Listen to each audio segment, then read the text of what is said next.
최근 임시 개관한 대한민국 민주주의 전당이 민주주의 역사와 정신을 제대로 반영하지 않았다는 논란에 휩싸였습니다. 시민단체는 내용과 구성에 대한 전면 재검토를 촉구했는데요.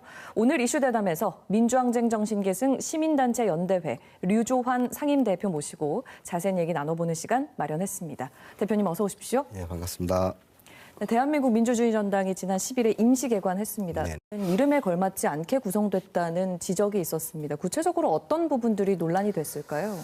예, 민주주의 전당은 원래 4층 건물로 건설될 예정이었는데 주변 주민들의 반대로 인해서 3층으로 축소돼서 이제 건립이 되도록 되어 있었고요. 그러면서 공간이 좁아진 것도 사실이긴 하지만 그럼에도 불구하고 그 내용적인 측면에서 구체적인 디테일들이 빠져 있는 이런 상태로 정치가 되면서 굉장히 좀 어려운 상태에 빠져 있는데요. 그 내용들은 보면 그 이승만 정권의 수많은 민간인 학살들이 있었고, 그리고 3.1 의거와 관련해서도 이승만은 빠져 있고, 정권만 같이 부각되어 있는 상태로 되어 있는 상태가 있었고, 그리고 민주화 벽면에 붙어 있던 여러 가지 세계적인 유명 인사들의 말들이 기록되어 있었는데요.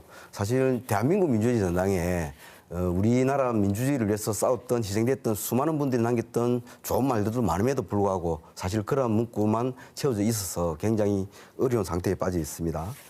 그래서 그 내용을 보면 지난해 노벨 문학상을 받았던 한강 작가의 내용으로 보면 과거가 현재를 도울 수 있을까?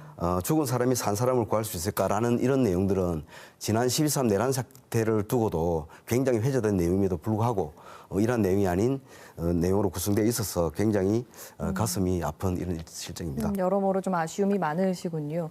민주주의 전당의 이름을 바꾼 창원시 의회도 책임이 있다고요? 어떤 얘기입니까? 네, 창원 민주주의 전당 건립을 위해서 건립 추진위에서 4년이 넘는 기간 동안 논의를 거쳐왔고 그 과정에서 2023년 6월경에 저희들이 맹칭 관련해서 3가지로 최종 확정을 했습니다. 첫 번째가 창원시 민주주의 전당, 두 번째가 창원시 마산 민주주의 전당, 그리고 정부 지원 예산을 받았기 때문에 한국 민주주의 전당 이렇게 해서 3가지를 가지고 공청회를 통해서 확정하자고 제안을 했었고요. 창원시에서 공청회를 통해서 여러 가지 논의를 하는 과정에 여기에 자유라는 내용이 들어가야 된다는 이런 논란이 되면서 굉장히 어려움이 있었거든요. 그 과정에서도 어쨌든 심사위 단체들의 요구에 의해서 최종적으로는 한국 민주주의 전당이라고 확정을 했습니다. 그럼에도 불구하고 창원시의회가 추진위원들의 의견도 무시한 상태로 최종적으로 대한민국 민주주의 전당으로 맹칭을 바꿨습니다. 3가지 안 중에서도 없었던 새로운 이름이 탄생한 거네요. 네, 그렇습니다. 그래서 그런데 저희들이 작년 12월 이 내용을 작년 12월 그 마지막 최종 점검회의 때 저희들 이 내용을 확인을 했고 그렇다고 한다면 대한민국 민주주의 전당은 이름에 걸맞게 내용도 그렇게 바꿔서 채워야 되지 않겠느냐 수정부 안에서라는 이야기를 제안했음에도 불구하고 실제 그런 내용들이 제안들이 받아들이지 않고 현재 지금 임시개관에 들어와 있는 상태라고 보시면 좋을 것 같습니다. 근데 논란이 이게 끝이 아닙니다. 운영자문위원으로 부적절한 인사로 지목된 의원이 뽑혔다라는 민주화 단체의 반발로 위촉식도 취소되는 일이 있었죠? 네, 그렇습니다. 대한민국 민주주의 전당 관리 및 운영 등에 관한 조례는 시장 소속의 자문위원회를 두도록 규정되어 있고요. 그다음에 위원은 10명 이상 15명 이하로 구성하도록 되어 있습니다. 그래서 그 자문위원회 중에서는 위촉직 12명에 당연직 3명으로 구성하게 되어 있습니다. 그 위촉직 12명 외에 나머지 당연직 3명에 대해서 실제 구성하는 가운데 창원시의회 의장 몫으로 2분의 시의원이 들어와 있습니다. 그런데 그 2분의 시의원들 중에 2분 다가 굉장히 이제 지역사회에서 무리를 일으키는 분들인데요. 이태원 참사 관련돼서 막말을 하기도 하고 우리 지역에 민주화 관련된 우리 건축물들이 들어서게 되면 시의 전체적인 어두운 그림자가 드러진다는 이런 막말을 했던 그 시의원들이 여기에 포함되어 있던 위원들입니다. 네, 그렇군요. 근데 손태화 의장은 두 의원을 배제할 결격 사유가 없다면서 추천을 철회하지 않겠다는 입장을 분명히 했습니다. 어떻게 생각하십니까?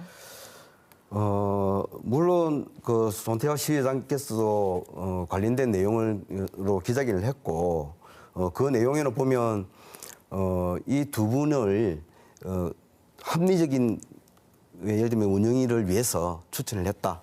그리고 두 분이 법적 결격 사유가 전혀 없음에도 불구하고 왜 이거에 대해서 뭐 부정적인 얘기를 하는지 그리고 낙인 찍기를 하는지 그래서 자기는 도저히 동의할 수 없다라고 하면서 자기들은 처리할 생각이 없다라고 지금 제안하고 있는데 시민사회단체는 관련해서 두 분에 대한 배제 없이는 여기에 운영에 참여할 수 없다라고 해서 저는 사퇴 의사를 밝혔던 내용입니다.